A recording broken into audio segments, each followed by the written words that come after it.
Under the tranquil surface of Ashawa, Ontario, a routine plumber's call uncovered a bone-chilling discovery. What began as a simple drain-clearing job quickly turned into a dark and captivating mystery that held the entire town in its sinister grip.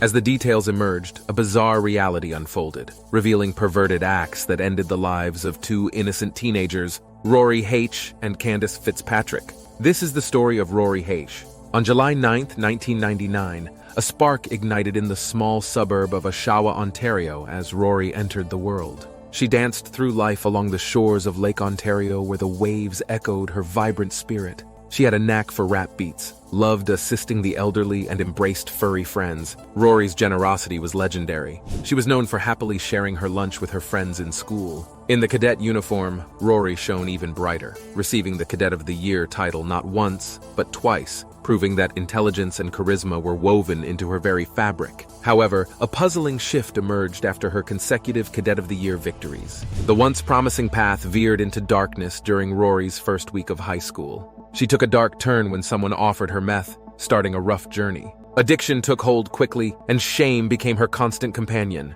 Born into a biker legacy, Rory's family background started taking a toll on her personality. Her grandfather founded the notorious Satan's Choice Motorcycle Club, and an uncle was actively involved in the Hells Angels.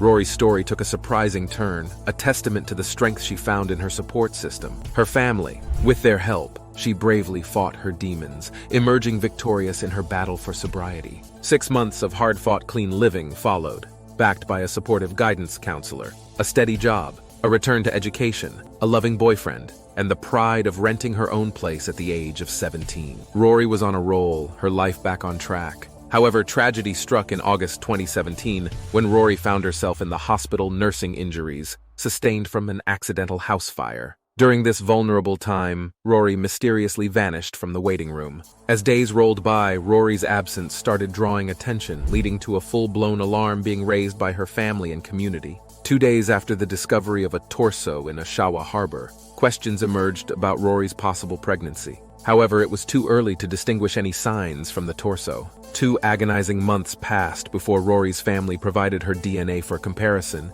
confirming on November 10, 2017, that the torso belonged to Rory Hache. Then, on December 29, 2017, a plumber responding to a call about clogged pipes stumbled upon a horrifying discovery in Adam Strong's basement suite. As the police arrived, Adam confessed, leading to the chilling revelation of Rory's body in his freezer.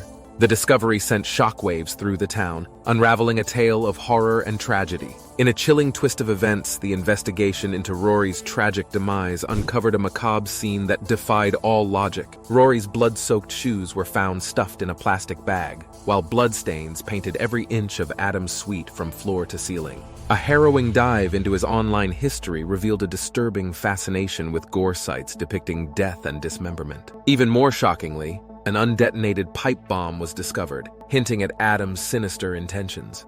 The bomb squad was hastily summoned, averting potential disaster with a controlled detonation captured by frenzied news reporters. As the truth unraveled, Adam Strong's life transformed from enigmatic to a theater of horrors, leaving all involved grappling with the evil lurking within those walls. After an exhaustive 25-day investigation, the forensic team wrapped up their search, only for the rental unit to be shockingly listed again within a month. "Tear it down!" demanded Rory's grieving family, standing in front of the house on McMillan Drive. For them, this building was a haunting reminder of their daughter's gruesome fate, representing anguish and nightmares they couldn't escape.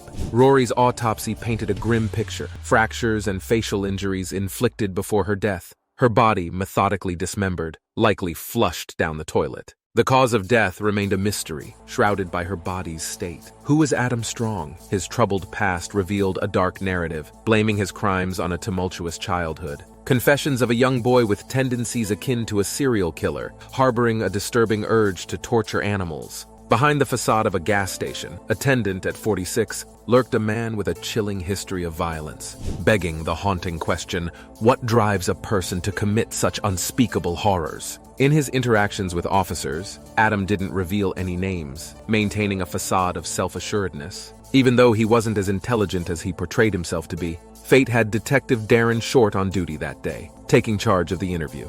At that moment, Detective Short had no idea he was facing the killer of Rory. The likelihood was there, but without concrete evidence, it remained just another case to be handled. During the interview, Detective Short received a notification about what they discovered in the freezer. It was then he realized Adam Strong was the one he had been looking for. By now, Rory was identified by her tattoo.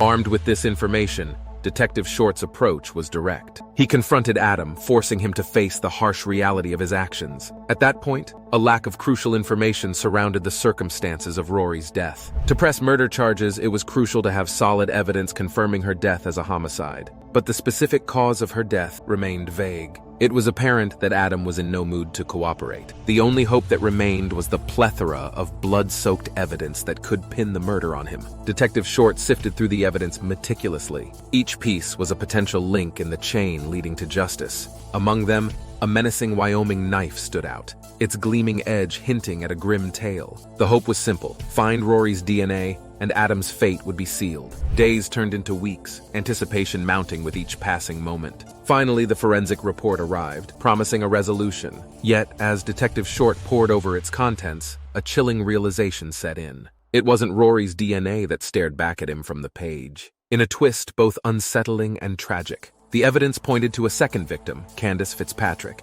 a teenager who vanished a decade ago. Her DNA emerged from the shadows, implicating Adam in a crime far more sinister than imagined. With newfound urgency, authorities pieced together the puzzle, their pursuit of justice unyielding.